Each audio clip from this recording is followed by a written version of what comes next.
Que a paz de Cristo esteja com você. Mais uma vez aqui estamos para transmitir a palavra de Deus, palavra rica e eficaz. Hoje quero fazer uso de um texto um pouco mais longo das Escrituras. Na verdade, são dois trechos. Pegue a sua Bíblia aí e acompanhe comigo. O primeiro trecho está no livro de Gênesis, no capítulo 28, do versículo 10 ao 19. Partiu, pois, Jacó de Berseba e foi-se a Harã, e chegou a um lugar onde passou a noite, porque já o sol era posto, e tomou uma das pedras daquele lugar e a pôs por cabeceira, e deitou-se naquele lugar, e sonhou, e eis uma escada era posta na terra, cujo topo tocava nos céus, e eis que os anjos de Deus subiam e desciam por ela, e eis que o Senhor estava em cima dela, e disse: Eu sou o Senhor, o Deus de Abraão, teu pai, o Deus de Isaque. Essa terra em que estás deitado, darei a ti e a tua semente. E a tua semente será como o pó da terra, e estender-se-á ao ocidente e ao oriente, e ao norte e ao sul. E em ti e na tua semente serão benditas todas as famílias da terra. E eis que estou contigo, e te guardarei por onde quer que fores, e te farei tornar a esta terra, porque te não deixarei até que te haja feito o que te tenho dito. Acordado, pois, Jacó do seu sono, disse: Na verdade, o Senhor está nesse lugar, e eu não o sabia. E temeu e disse: Quão terrível é esse lugar! E esse não é outro lugar, senão a casa de Deus, e essa é a porta dos céus. Então levantou-se Jacó pela manhã de madrugada e tomou a pedra que tinha posto por sua cabeceira e a pôs por coluna e derramou azeite em cima dela e chamou o nome daquele lugar Betel. O nome, porém, daquela cidade dantes era Luz. E tem outro texto que eu quero ler no capítulo 32, versículo 22 a 31. E levantou-se naquela mesma noite, e tomou as suas 2 mulheres, e as suas 2 servas, e os seus 11 filhos, e passou o val de Jaboque. E tomou-os, e fê-los passar o ribeiro, e fez passar tudo o que tinha. E Jacó, porém, ficou só, e lutou com ele um varão, até que a alva subia.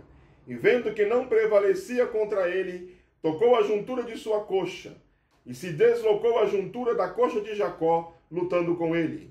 E disse: Deixa-me ir, porque já a alva subiu.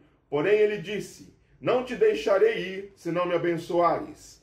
E disse-lhe: Qual é o teu nome? E ele disse: Jacó. Então disse: Não te chamarás mais teu nome Jacó, mas Israel, pois como príncipe lutaste com Deus e com homens, e prevaleceste. E Jacó lhe perguntou e disse: Dá-me, peço-te, a saber o teu nome. E disse-me: Por que perguntas pelo meu nome? E abençoou-o ali. E chamou Jacó o nome daquele lugar Peniel, porque dizia: Tenho visto a Deus face a face, e a minha alma foi salva. E saiu-lhe o sol quando passou a Peniel, e manquejava da sua coxa. Bendito seja o nome do Senhor. Fiz uma leitura um pouco mais extensa hoje, para poder contar a história desse tão singular personagem bíblico chamado Jacó. Jacó, ele era o neto da promessa. Promessa que Deus havia feito ao seu avô Abraão. Tinha repetido essas mesmas bênçãos para o seu pai Jacó, para o seu pai Isaque, desculpe, e agora repetia para ele Jacó. Jacó, ele foi o segundo filho de Isaque. Ele nasceu agarrado ao calcanhar de seu irmão, Esaú, seu irmão gêmeo. Jacó sempre desejou muito ter a bênção de Deus na sua vida. Mas, sinceramente, tenho algumas dúvidas de que nessa fase da sua vida ele desejava ter o Deus das bênçãos. É muito diferente você querer a bênção de Deus e o Deus da bênção. O seu avô Abraão, ele tinha sido considerado amigo de Deus porque ele queria um relacionamento com o Deus das bênçãos e não as bênçãos de Deus. Mas Jacó ainda precisava aprender isso. Ele engana o seu irmão por 2 vezes. Primeiro, comprando direito à primogenitura em troca de um prato de sopa. E depois, em conluio com a sua mãe, ele mente ao seu próprio pai Isaque e faz com que Isaque o abençoe, pois ele achava que iria morrer. Por conta disso, Esaú o quis matar. E aí ele tem que fugir. Ele tem que sair e ir para a terra onde mora o seu tio Labão. E no caminho para Padã Arã é que Jacó tem a visão da primeira leitura que nós fizemos. Jacó tem aquilo que eu vou chamar de experiência religiosa. Ele tem uma visão angelical, uma visão espiritual, e ele vê o Senhor. E o Senhor lhe faz promessas. Mas o fato do Senhor lhe fazer promessas ainda não queria dizer que que Jacó era plenamente convertido. Jacó ainda precisava se converter ao Senhor. Ele chega a Padã Arã. Padã Arã quer dizer planície. Planície é um lugar reto, é um lugar sem altos e baixos. E a vida de Jacó nesse período vai se caracterizar pela mesmice, pela cantilena sem fim. Ele é enganado pelo seu tio dezenas e dezenas de vezes. Ele engana o seu tio também. E há dúvidas, sinceramente, há dúvidas de que a família de Jacó era inteiramente convertida. Porque depois de passar 20 anos servindo ao seu tio, Jacó resolve ir embora. Jacó resolve voltar para a sua terra. E em vez de ele vir de uma maneira certa, digna, ele sai fugido da sua terra. A Bíblia diz que enquanto Labão tosqueava as ovelhas, Jacó pegou tudo que era seu e fugiu. E não só isso, a Bíblia diz que Raquel vai lá e rouba os ídolos do seu pai. Ora, para que Raquel queria roubar ídolos? Essa é a pergunta que me faço. Será que ela ainda não era totalmente convertida ao Deus de Abraão? É a pergunta que fica. Certo é de que quando Labão volta, Labão percebe o que aconteceu e sai com os seus homens em busca de Jacó.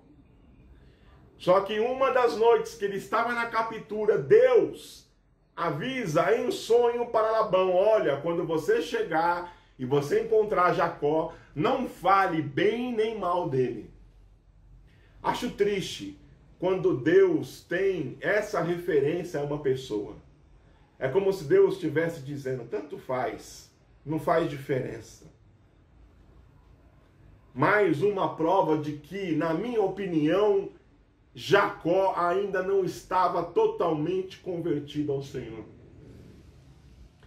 Labão se encontra com Jacó, expõe na cara tudo aquilo que estava pensando, não acha os seus ídolos, porque Raquel está sentada em cima deles, e volta para a sua terra. E agora Jacó vai se encontrar, ele tem que voltar para a sua terra, e voltando para a sua terra, ele sabe que vai encontrar o seu irmão Esaú de novo. E Jacó teme. E Jacó divide o seu grupo em bandos, porque ele recebe a notícia de que Esaú está vindo ao encontro dele com 400 homens. Esaú, se quisesse, poderia trucidar Jacó e todos os seus bens e toda a sua família. São 400 homens, um exército. E Jacó teme muito. E Jacó então divide o seu grupo em bandos e manda presentes, centenas de presentes para aplacar a ira do seu irmão. E Jacó fica para trás com a sua família. E a Bíblia diz, na segunda leitura que nós lemos, que eles chegam ao val do Jaboque. Jaboque quer dizer lugar de travessia. E ele passa a sua família e fica para trás. E a Bíblia diz que aparece um varão. E ele começa a lutar com esse varão. Olha, eu não sei como é que essa briga começou. Mas eu sei que essa briga demorou a noite inteira. E Jacó lutava com esse varão, que na verdade está falando a Bíblia aqui de uma teofania, que é uma aparição de Jesus Cristo no Antigo Testamento. Ora, se é uma aparição de Jesus Cristo, é uma aparição do próprio Deus. Pode um homem ganhar uma briga com Deus? Obviamente que não. Mas esse varão diz que Jacó prevaleceu. Olha que interessante. Prevaleceu. Ele não deixou o varão ir. Foi preciso que aquele varão tocasse a junta da sua coxa. E ele não queria deixar aquele varão ir. E a Bíblia diz que o abençoou ali aquele varão que simboliza Jesus Cristo. Bendito seja o nome do Senhor. Ali, no lugar de travessia, é o lugar da conversão genuína de Jacó. Aquele varão pergunta: qual é o teu nome? E ele disse: eu sou Jacó. Eu sou enganador. Eu sempre fui enganador. E aquele varão diz a ele: a partir de agora não será mais chamado de Jacó, e sim de Israel, porque lutastes com Deus. Bendito seja o nome do Senhor. Naquele momento acontece uma conversão. Naquele momento acontece, naquele lugar de travessia, Jacó é deixado de um lado do rio, e o que passa para o outro lado do rio é Israel. É um homem novo. É uma pessoa que manqueja, que manca, que puxa da perna. Bendito seja o nome do Senhor. Porque a conversão, nós não podemos ganhar de Deus, mas nós podemos prevalecer. E como é que nós podemos prevalecer? É reconhecendo a nossa insuficiência. É reconhecendo a nossa incapacidade. É reconhecendo a nossa dependência nele. É assim que nós prevalecemos contra Deus. Bendito seja o nome do Senhor. É assim que nós nos convertemos. Não há lugar no reino de Deus para a autossuficiência. Não me interessa se você é neto de crente, filho de crente como Jacó era. Isso não diz respeito a você ser convertido ou não. Não me interessa se você já teve uma experiência religiosa.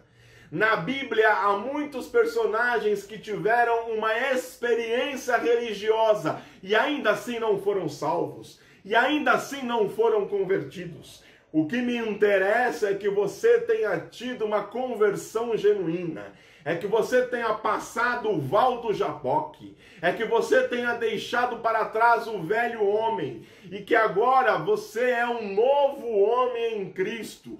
E o que simboliza esse novo homem é a sua dependência nele, é a sua insuficiência, é a sua pequenez, é a sua incapacidade. Bendito seja o nome do Senhor.